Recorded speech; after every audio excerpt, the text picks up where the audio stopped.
Good evening, everybody, and welcome back to another live stream here at Sergeant Tank at Pets. I appreciate you guys chiming in.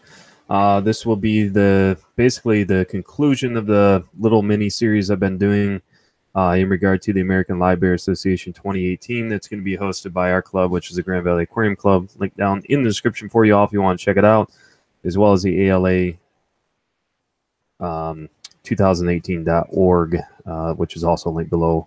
If you guys are in and around the Michigan area, I highly suggest that you check it out. We're going Friday, Saturday, and then big auction on Sunday. You guys can check out the other videos that I've done here on YouTube in regard to the ALA conventions, aquarium clubs. I've covered all those in the past. Just want to talk briefly this evening in regard to some of the preparations and so forth, and take your guys' questions. If you are looking at doing a convention at some point in the future, that type of thing. So hopefully that kind of makes sense. And I don't expect a huge turnout, considering it is about 11:30 Eastern Standard Time in the evening. So again, for replay value, it's more important to me that way. And hopefully people can check this on the replay. So definitely trying to get as many people as we can to the ALA this weekend. Is going to definitely be a phenomenal turnout. What we anticipate so far in previous years, and looking at the traffic flow and what have you, that it definitely is going to be a very successful outcome. So definitely looking forward to it. It takes a lot of time and preparation, to say the least, when it comes to getting ready for an event like this. So done auctions before. I definitely have done my fair share as far as selling, have done swap meets, that type of thing. So really, the floor is open to you guys in regard to any specific questions that you may have for me when it comes specifically to maybe selling fish at a convention, that type of thing. So hope everybody is doing well on this evening. Waiting a little bit. Plan on doing it closer to 11. Didn't want to go. Jeffro's Fish Keeping was actually live streaming. And speaking of live streaming, I did one with Michael at Green Oasis Farms. You can check it out over on his channel.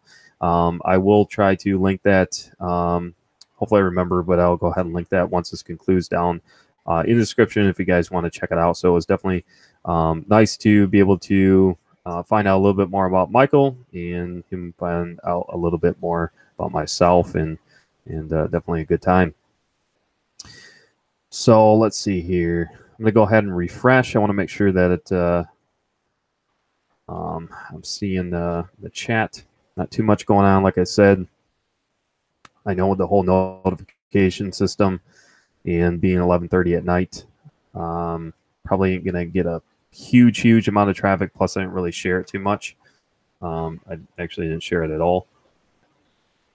So feel free to go ahead and share if you would like to. Definitely much appreciated. So you can share it via Instagram, pretty much, yeah, wherever you want to share it. So slow notifications, Joel said yes. So we'll give it a few minutes.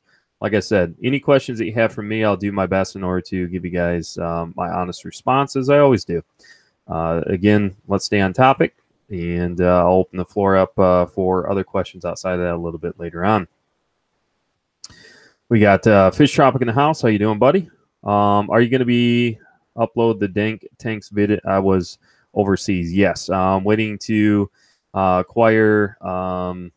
Just waiting on Dank. However, this week has been hammered, and I know that he's been busy. I want to make sure that I get a good thumbnail up there to try to bring some traffic, especially his way. And I got to finish editing that, and then it will be uploaded for you guys. What I'm doing differently, and this is nothing new that's been happening in the platform, but I definitely have. I'm seeing pros more than cons, and what I plan on doing is one of the downfalls of doing live streams is it ultimately will affect your channel, especially this channel. I've had a track record of it affecting the channel, unless you can offset that by doing consistent uploads. Now, I'm not talking daily uploads. I'm talking maybe 3 videos a week, something like that, on a consistent basis. So your viewers and your audience and those who follow the channel can be able to identify certain days for which you do uploads. However, because I was failing a lot in that area of doing consistent edited uploads and doing live streams, it ultimately was negatively impacting the channel. And I had oftentimes people messaging me through Facebook, Instagram, even on YouTube, and asking me, Jeremy, why do you delete your live streams afterwards? And really it was coming down to more of a negative impact if I kept them up. But what I'm doing now is for most live streams, depending on what direction the live streams end up going, because oftentimes we really don't know until we start doing the live stream, is we try to stay on topic. Usually I'll go ahead and edit it down. So let's say I do an hour live stream. I can usually edit it down to, let's say, right around 12-15 minutes to have just the pertinent information there. And now what I'm doing is unlisted. So what that means is basically if you go to my repertoire of videos, you go to somebody else's channel, it isn't going to be necessarily publicly visible there in my playlist or on my channel list, in my video log. Is basically you would have to go to that edited live stream, and then you'll go ahead, go down the description, and then it would have a direct URL link to the full live stream. So that way you can have the best of both worlds. For those folks who don't want to necessarily listen to an hour plus live stream and they want just the pertinent information, that's what I plan on doing going forward to make everybody happy. It's way more time consuming for me. However, if that is what pleases folks who watch the channel, I want to be able to support in that way back. So needless to say, with the one that I did with Dink the other day, just got to give me some time. Once I get the information I need from him to go ahead and incorporate that into the video so I can finalize the editing process, then it will be uploaded. Chances are right now, because I'm so hammered this week and still awaiting some of that information there, is I'll go ahead and upload it hopefully by Monday or Tuesday of next week. And hopefully that pleases everybody, not only, you know, myself, I guess, because if I get better feedback that way, the algorithm, YouTube, that type of thing. So let's see. We got Daryl Deemer in the house. How you doing? Mr. B's Fishing Things. How you doing? Fish Out of Water. Hello. We got the Fish Loft. Hello. The Amphibian Fish Channel took off a while ago, so I think this is about the max turnout that we're going to get. Considering notifications and everything aren't really going out the way that they used to be. So I'm going to go ahead and just get to it, not waste any more time. The convention that's coming up, really for any fish convention, that type of thing, what I start doing about 2 days before, you guys have probably heard me talking about this on various live streams leading up to the convention, is I will typically about every year and a half, 2 years, I'll go through full resets within the fish rooms. What that means is I'll take 80 of my systems, and if it's things I've been breeding for a year, for 2 years, for 10 years, I'm slowly kind of getting away from certain things. There'll be some things I've been breeding for a long time, like your plecos and your shrimp. I will keep designated systems for those. However, my time and my attention to those specific species of fish or inverts isn't going to be there the way that it used to be. And it's not that I'm burned out with doing those. I just want to be able to offer other good homebred specimens, especially now that we have, you know, and have had the website for about a year and a half. And I think oftentimes the confusion is there too, is people don't realize that we sell livestock. That is honestly the whole reason that I even started the website in the first place, is really for livestock, is I want to be able to offer good condition specimens of livestock here within the U.S. And, you know, being able to offer that, definitely I take a lot of pride and passion in doing so. So with that being said, needless to say, I've already gone through today, slow but sure. I've been able to fully reset. The term reset, the phrasing there that I use is basically, it's not shut down. There's water, however, no livestock in the system. And I'm hoping to acquire a lot of new livestock come this weekend. So basically anything I make through room sales, through auction, whatever the case may be, I'm going to go ahead and ultimately reinvest a portion of that, if not all of it, plus some, back into new species. Maybe I haven't bred in quite some time, or brand new, which I haven't bred at all. And you have to keep in mind, as I talked about before, just because it's Livebearer convention does not mean, especially during rim sales and after the auction on Sunday, once they go through all of the Livebearers, there will be other things available for sale that aren't necessarily Livebearers. So cichlids, could be larger cichlids, dwarf cichlids, could be a number of different things. Those are just a few examples. So my tentative goal is I've only gotten 5 accomplished today. And my goal was to have about 30 minimum, if not 40, out of my roughly 70 to 80 systems I would have to go through, because we've done some downsizing tank number wise, but also upsize a little bit to acquire for some of the other species that I'm working on currently, to be able to offer a little bit better ecosystem. So the sizes have ultimately upgraded. However, the amount of tanks quantity wise have decreased, if that makes sense.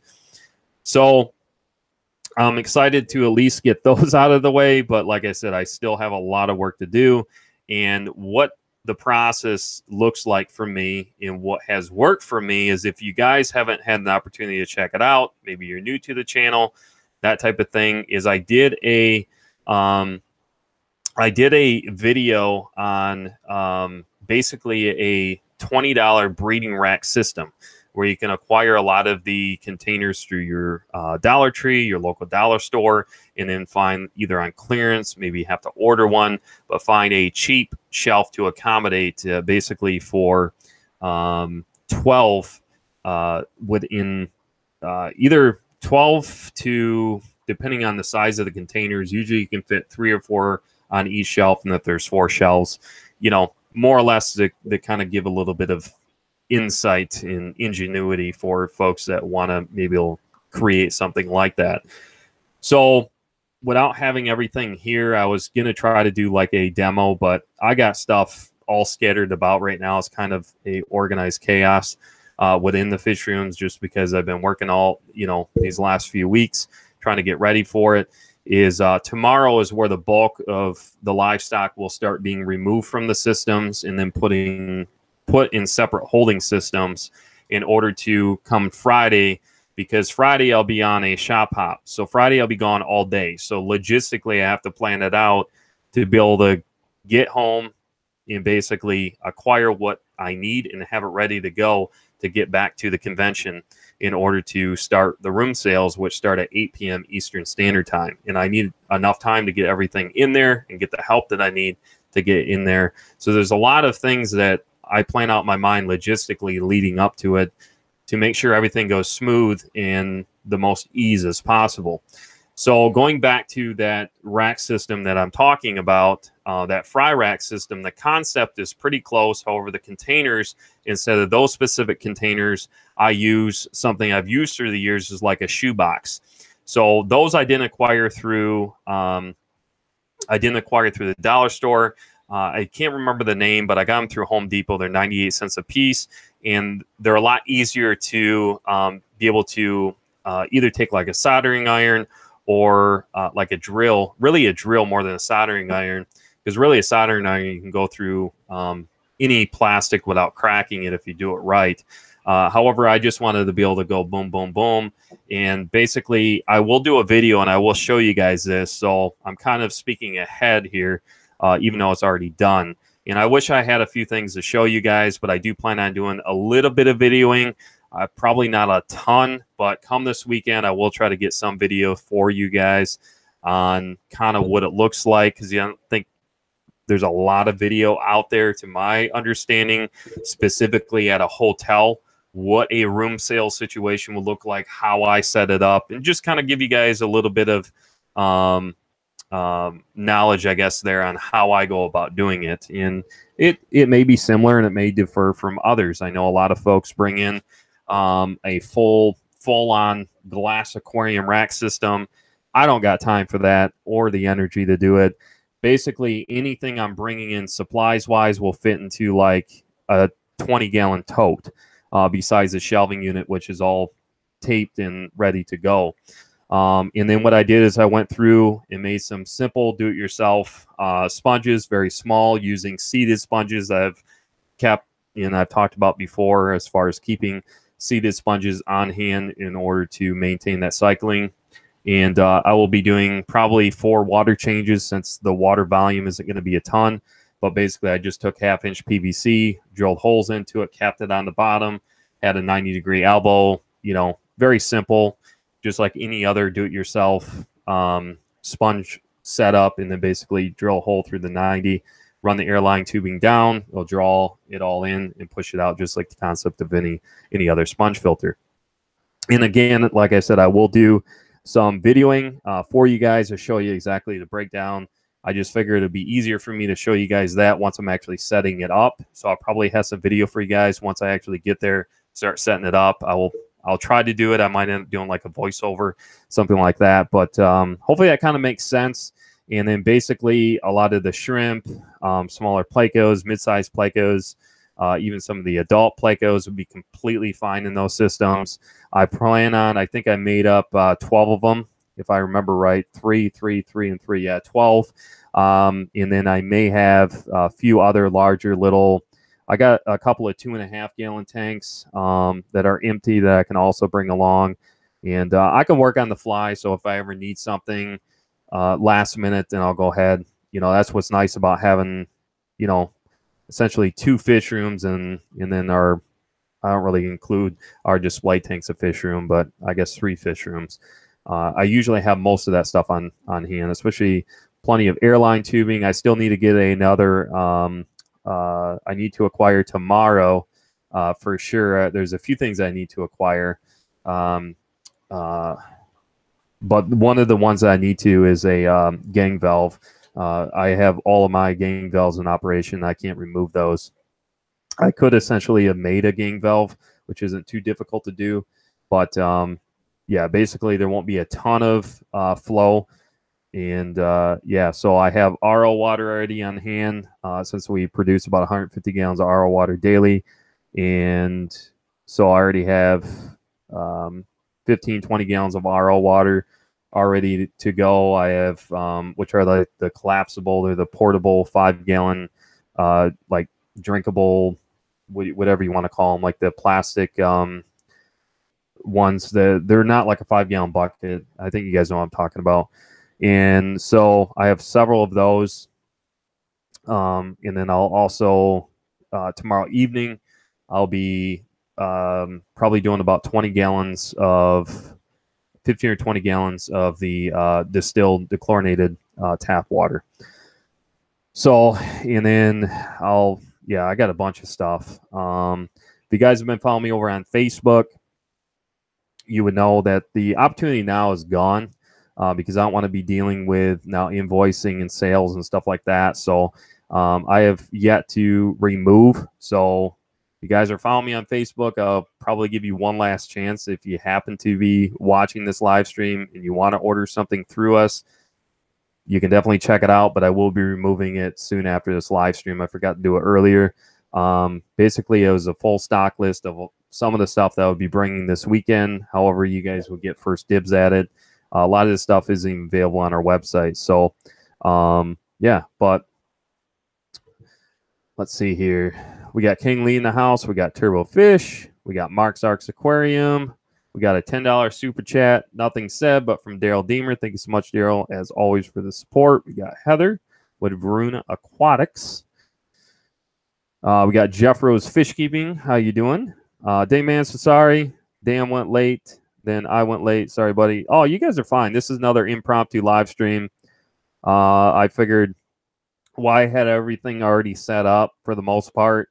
Then I seen that you were live, and then I didn't want to. I was listening anyways while I was getting some editing and stuff done. So some computer stuff done. So it worked out just fine. So yeah, I didn't have anything scheduled until last minute. But like I said, I pretty much had everything already set up here in the little mini studio. So I figured I might as well go live one last time here before the convention. Definitely make sure your notifications on. I don't know. I'm sure at some point, you know, as you guys have heard, Corey's done a few videos on it. I know Joel Corvus has talked about it on his channel. I know that him and Corey will be in town. And then Lucas will be in town. So LR Bretts. I don't know if one of us are going to be doing a live stream or not. I might actually end up doing a 360. I can show you guys here. So this is actually a really nice. I did it at the Aquatic Experience. However, I never uploaded it.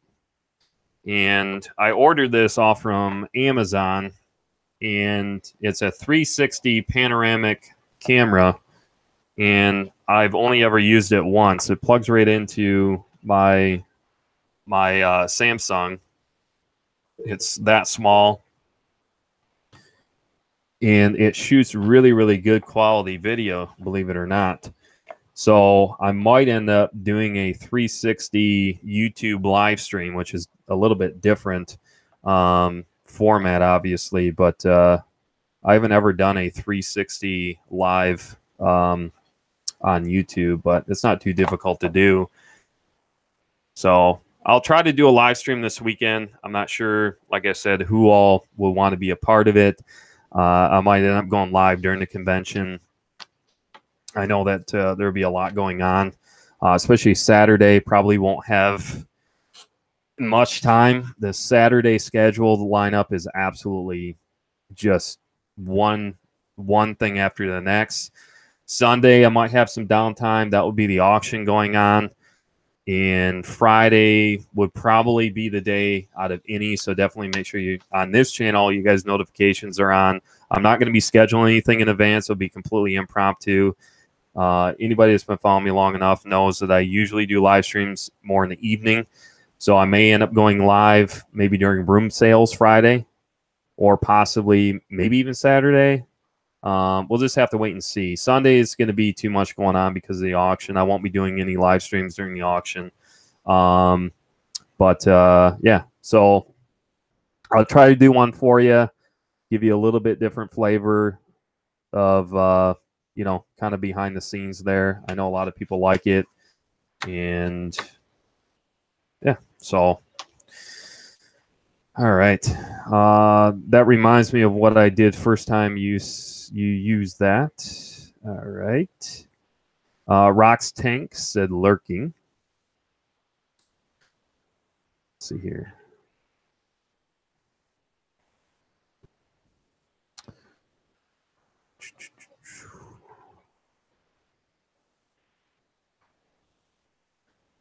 They should do a live auction, King Lee said. Yeah, I know other auctions, like with antiques and other things of that nature, is not uncommon. You see a lot. I think, what is it? Facebook has been doing it for years.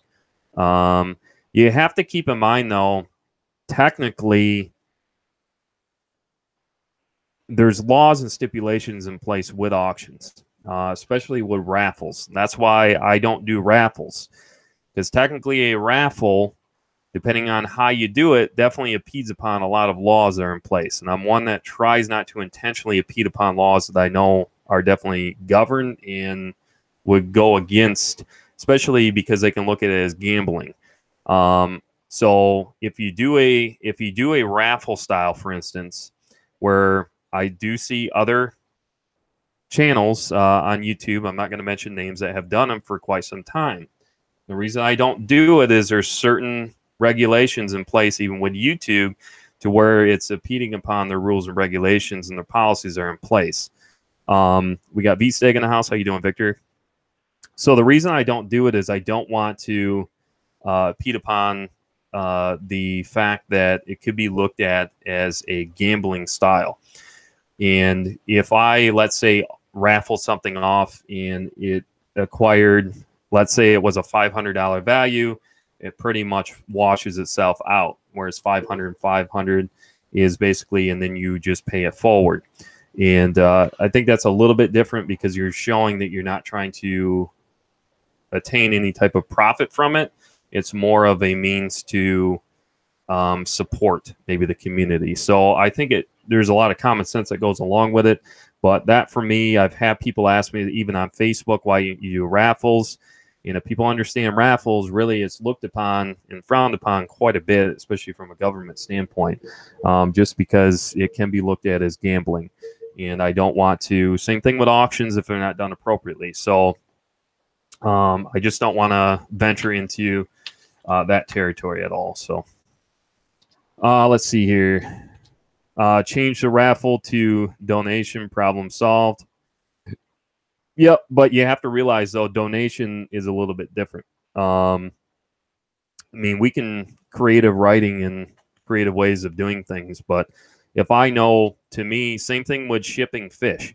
For instance, I've talked about this before, is technically people understand with most carriers, and specifically a carrier that we use, is if you look at the rules and regulations that are in place, if you don't identify and you're being deceptive and not appropriately identifying that there's live animal, perishable, what have you, within specifically live animal, because a fish is a live animal, that is technically going against the rules. And yes, you can mark nothing on there in the hope that chances are just going to throw it in the bin, irregardless. But the statistics out there, unfortunately, is a fact. If you even put fragile on there, or live animal, or both, or even perishable, they tend to not handle it with as much care as if you put nothing on there at all. I've tested it myself, and I've seen, by ordering a lot of fish through the years and acquiring it myself, I've seen things arrive late many times. I've seen things not handled appropriately many times. And really no rhyme or reason. I have my conspiracies behind it, but I'll reserve that and keep that to myself, I guess. But I'm one that tries to follow the book as much as I can. So as long as I know, I mean, we all make mistakes. I mean, there'll be times I'm sure that I'll end up messing up and doing something that isn't technically right. But yeah, so want something broken, just right, fragile. Yep. Let's see here. We got Eric B. Hello. Late is correct. Yeah, Kang Lee. So I won't unless you want me to talk about that.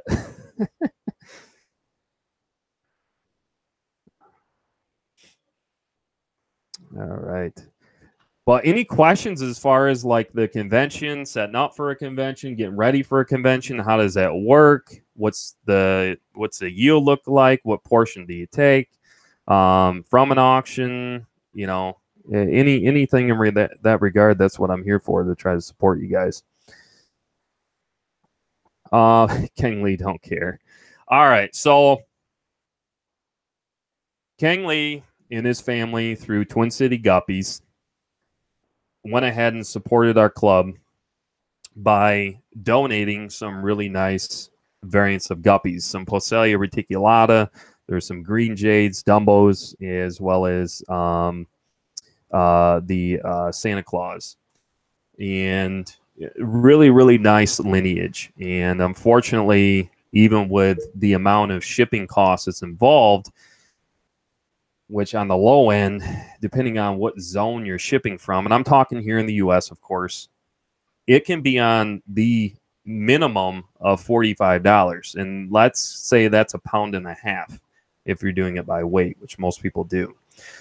So with that being said, when it's supposed to be next day, that's why you pay for that price. Unfortunately, the first time it was shipped, the carrier decided to go ahead. I want to say it was technically shipped on a Monday or Tuesday. It didn't get here until Friday, and that was last week. And it's guaranteed the next day by 3:30 p.m. my time, which is Eastern time. That was first. Second time, went ahead and shipped out. Unfortunately, just because of the amount of time in transit, the mail unfortunately didn't make it. And that happens. I mean, that's going to happen to just about anybody, because you're not really necessarily planning for a 4 or 5 day trip. That just is ridiculous. That's why you pay the expense up front to make sure it's here guaranteed the next day. So with that being said, he was kind enough to go ahead and not only send out the replacement mail, but also the green jades. And I think it's the green jades. Tell me if I'm wrong, King Lee. I would have to look at the list. So once those were sent out, sent, today is what? What is today? Today's Wednesday. Technically, it's Thursday now because it's midnight. But sent out Monday. It was supposed to be here Tuesday by 10:30, I believe, a.m. Eastern Standard Time in the a.m. Didn't show up until today. So, needless to say, apparently from where King Lee's at to where we're at in Michigan, they just don't like us. Apparently, I have no idea. Everything did make it. It's doing very, very well. But with that being said, it's crazy. But yeah, so that was our joys of the last couple of weeks. All right. Would love to know more about the typical behind-the-scenes room sales, etc. Absolutely. So what happens is with this specific convention, a lot of the conventions, the way that they've been doing it for years, to give an opportunity for other aquarists who especially come from out of state, maybe local to the club, is you basically are paying for the full convention pass for the whole weekend. That could be for the banquet dinner and in what have you. So once you paid, obviously you get your room, because just to clarify, the convention's held at the Crown Plaza Hotel, which is obviously, it's a nice large hotel, not too far from the airport, which is convenient for those who are flying in. It's only a few miles, probably about 5 minutes with traffic from where it's at. So it's one of the bigger hotels right there that's known for those folks who's ever coming in and out as far as flying to our local airport. And Friday, the way that the schedule is planned out is so you have your vendors, you have all of that stuff going on Friday. Speaking of the American Livebearer Association, and then from 8 p.m. to 11 p.m., basically you now open the doors to, so if you can picture, you have your room set up, you set it up like a little mini fish store, however you want to advertise your fish. Maybe you have them pre-bagged, maybe you have them in tanks, you could bring dry goods, what have you. You lay them out. A lot of people do it right on their bed. You could do it on a shelf. You could do it on the counter, on the dresser. However it works out for you, you will go ahead, have everything ready to go. Obviously, you want species on there. You want all that pertinent information. People are going to want to know how much you're selling them for. And then if you're keeping them in tanks, you'll go ahead and then bag it up. And that's the way I'm going to do it is, containers, as I was talking about earlier on. You can go back and listen to it. And basically, I'll just go ahead and scoop out the fish that they want, go ahead and bag them up right there on the spot. And that's what I'll be doing Friday and Saturday, both 8 p.m. to 11 p.m. And then what happens after that, like I said, you can also bring dry goods if you want to. It's not just for Livebearers either. So there's a lot of stuff that I'll be bringing that isn't necessarily just Livebearers. So really any fish that you can bring that you would like to, you can go ahead and sell, because that's why people go there. I can't tell you how many people are going to be doing the room sales. I have no idea what that number is going to look like until I get there. So a lot of people may show up last minute. It's really hard to say. That's just the way things work in all reality. And then come Sunday, come Sunday is basically 9 a.m. is registration for seller registration. And what a lot of folks do that have livestock that they did not sell during room sales is we'll go ahead and have to get bag labels, have to fill out all that information. It really won't make much sense if I go through that here. But anybody going to the ALA, as I've talked about before, I can help you. Plenty of people there can help you do it. You get yourself a seller ID, it's usually your initials.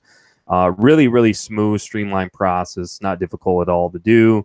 The main thing is know what the species is. That's very, very important. So you're not misidentifying or misclassifying what you're wanting to auction off or sell. And then you'll go ahead, have everything bagged. Usually double bagged is the best thing to do. Has to be appropriately bagged, because if it wasn't bagged right, unfortunately, you will get a fee where we would have to rebag it, because you don't want to. I've seen it plenty of times where people don't bag it right, ends up leaking all over the place. First and foremost, we're most concerned about the livelihood of whatever you have in there livestock wise.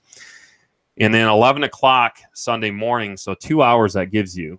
I know it seems like a long time, but depending on how many bags you have, and if you don't have your labels made up ahead of time, I see people at crunch time coming in the last 30 minutes. So at like 10:30 to 11, they're cramming, trying to get all of these bags prepared and ready to go to get put on the tables to start the auction promptly at 11 a.m.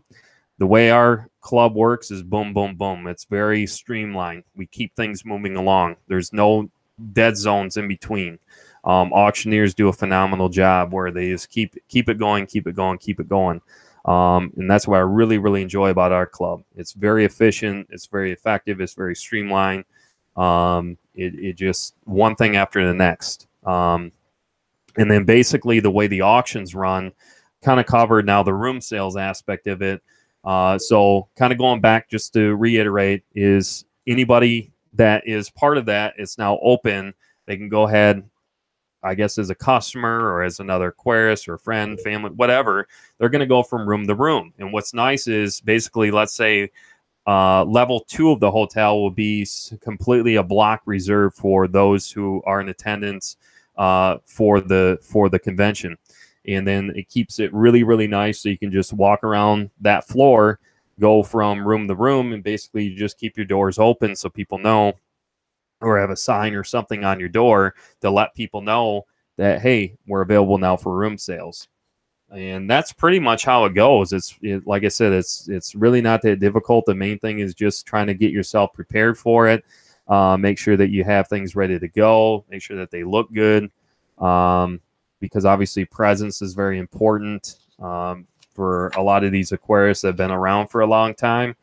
And yeah, you want to make sure, whether if it's plants or fish or inverse, that you have it classified right, because people want to know that they're getting the right thing. But yeah, so hopefully I answered your question for you. Suggestions on transporting fish 5 to 6 hours back home. Turbofish is wondering. 5 to 6 hours isn't very long. Depending on what it is, I could definitely help you with that. And I have plenty of bags. Any one of us can help you with that, but I can walk you through that. I'm sure you'll end up acquiring some fish.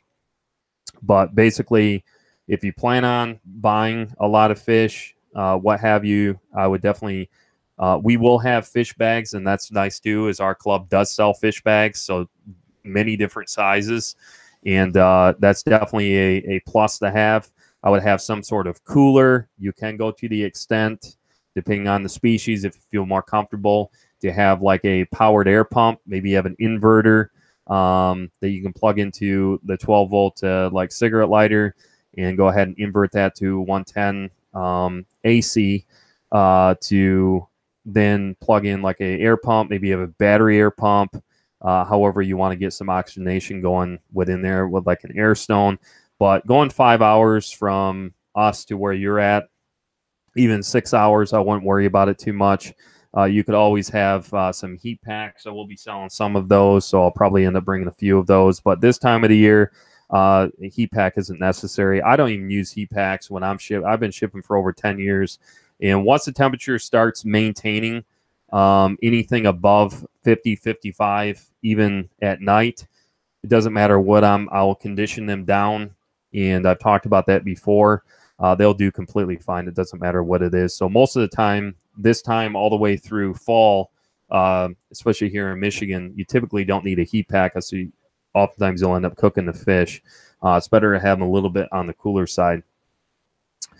But so yeah, hopefully that kind of answered your question for you, but more willing to help anybody out there. Love it when it doesn't come at all. The sender says it's sent. Shipper claims it never arrived with them. Yep. Paid an extra to get there by 10:30 in the hopes of making it there faster. You need to get reimbursed for that. They definitely owe you. I mean, that's what the guarantee process is. It doesn't matter. I would fight that tooth and nail. And if you need me to, Kengley, I'll fight it for you. The Fish Loft said, "Got to go, guys. Thank you, Sarge. Be good. Have fun. Thank you so much, Jason. I appreciate it as always." Let's see here. We got Mark's Aquarium. I just hauled some fish over 4 hours last night.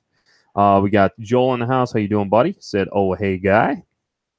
So I know you guys are getting all ramped up and ready to rock and roll for your long endeavor here in Michigan. Then I want to say to Germany, and I know Mike Drawdy will also be there during that event in Germany. It looks like, because I believe he's in Amsterdam right now, and Mike is the owner at Imperial Tropicals down in Florida. So, but yeah.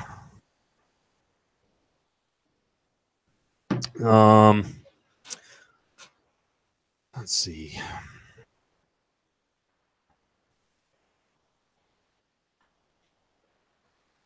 Where are we at?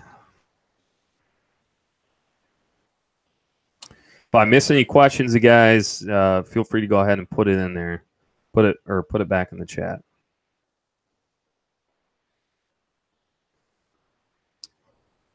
Yeah, it looks like I covered all the questions. Heather said, Varuna Aquatics have to run. We'll watch a replay. Have a good night. Thank you so much, Heather, as always. I really do appreciate it.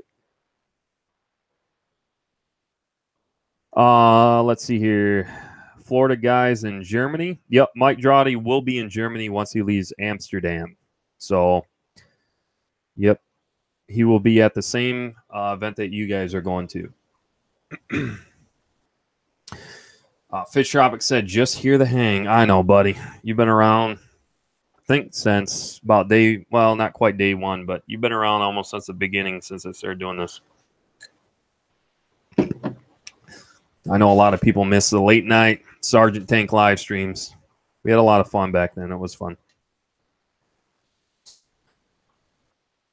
see.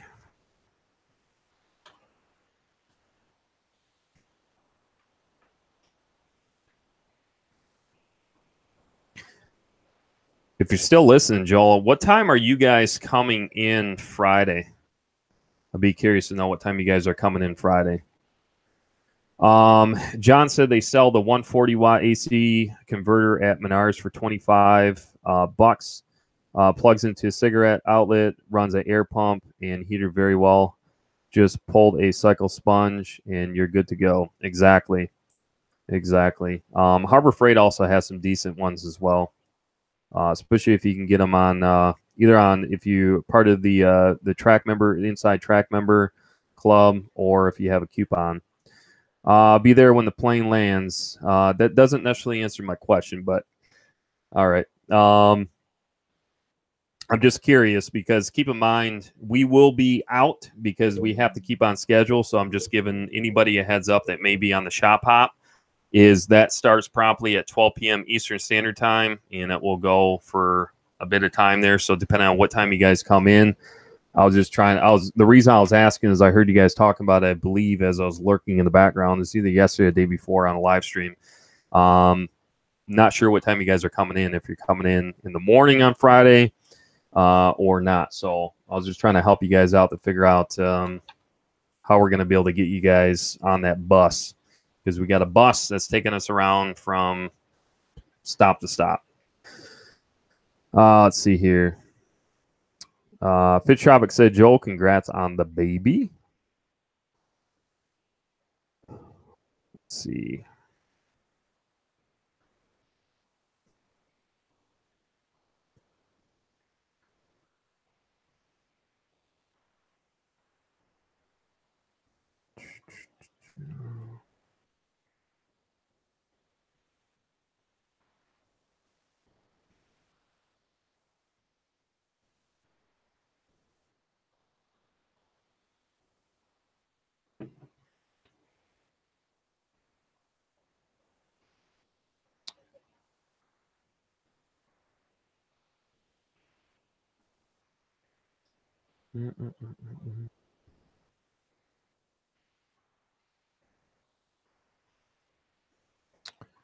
Scrolling through chat, I don't see any other questions or comments or anything that I haven't missed.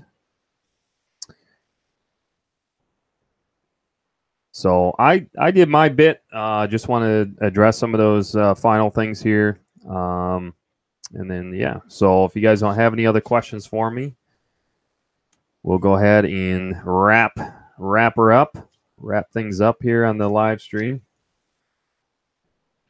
It's about 12. Yeah, it's 12:15 in the a.m. Thanks for the description, Mr. Bees. Or Mr. Bees and Fish and Things said thanks for the description. Well, you're welcome.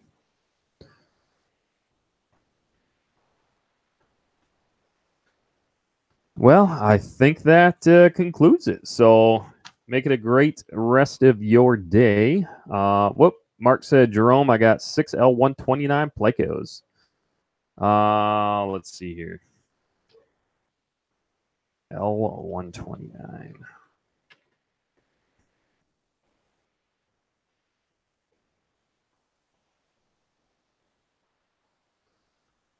Oh, those are the Colombian zebras.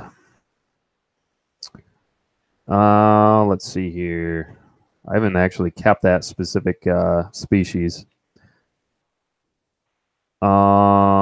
This is a Hypancistrus. I know with a lot of different Hypancistrus without doing a little bit of research. Not as familiar with those, but I know oftentimes if you look on the pectoral fins of the male, you'll see more bushiness coming off. It kind of looks like a. I'm trying to think how to explain it. Anyways, a lot of fine hairs that will come off, and it's very pronounced, especially on the King Tiger Plecos, the L66. You can see it from a mile away. The size comparison difference. I would just look at Planet Catfish, Mark. It's going to be my first go-to source for you on just about any L number. You can look at Wikipedia. That will give you a little bit more information. Sometimes you can ventral check them by vent sexing, as you can with other fish. That can be a little bit more challenging. I know specifically with a lot of ancestral species, those I can typically just look at just by size. As I've explained it before, another old school method is you can take from the lateral line of the head. So basically where the eyes are, just above that, more towards the top of the skull, and then basically laterally take your pinky finger and slowly follow it down. And typically when it's really kind of spongy and squishy, that's a good indicator it's a female.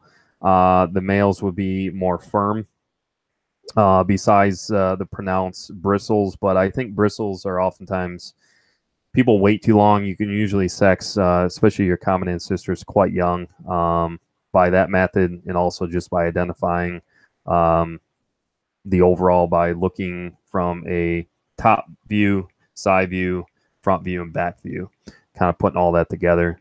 And then I can usually confirm at a pretty young age those.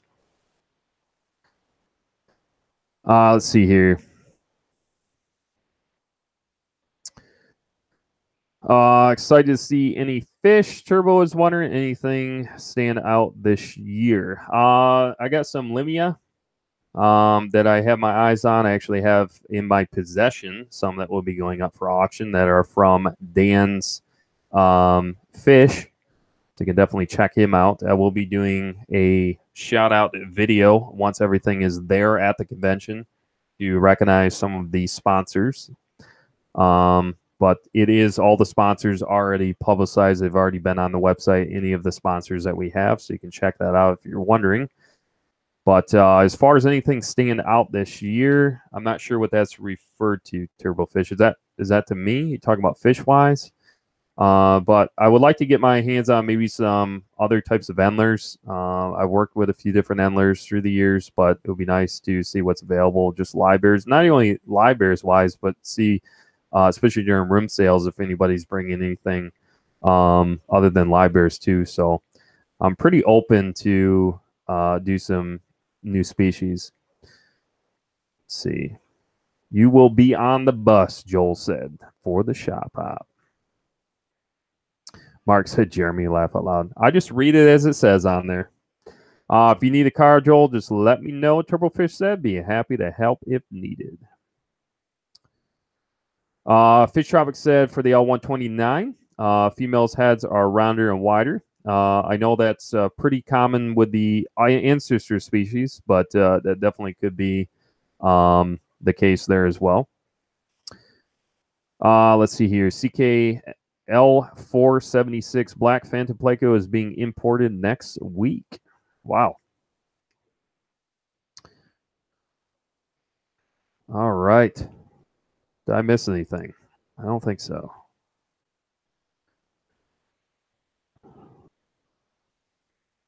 Well, I think that wraps it up, you guys. I'm going to go ahead and I know we could go on here all night. I'm looking forward to meeting those at the convention coming this weekend. So hopefully those folks can that are within a few hour drive. I definitely highly suggest doing it. Definitely should be a good turnout. Not only meet other aquarists like yourself, get your hands on or opportunities to get your hands on some really nice fish that you're not going to find. Especially live bears, considering it's the largest in the U.S. Specifically wood live bears, especially those that you just can't walk into your local fish store and obtain. But thank you guys for hanging out there with me, and we will talk to you guys right back here on the next one.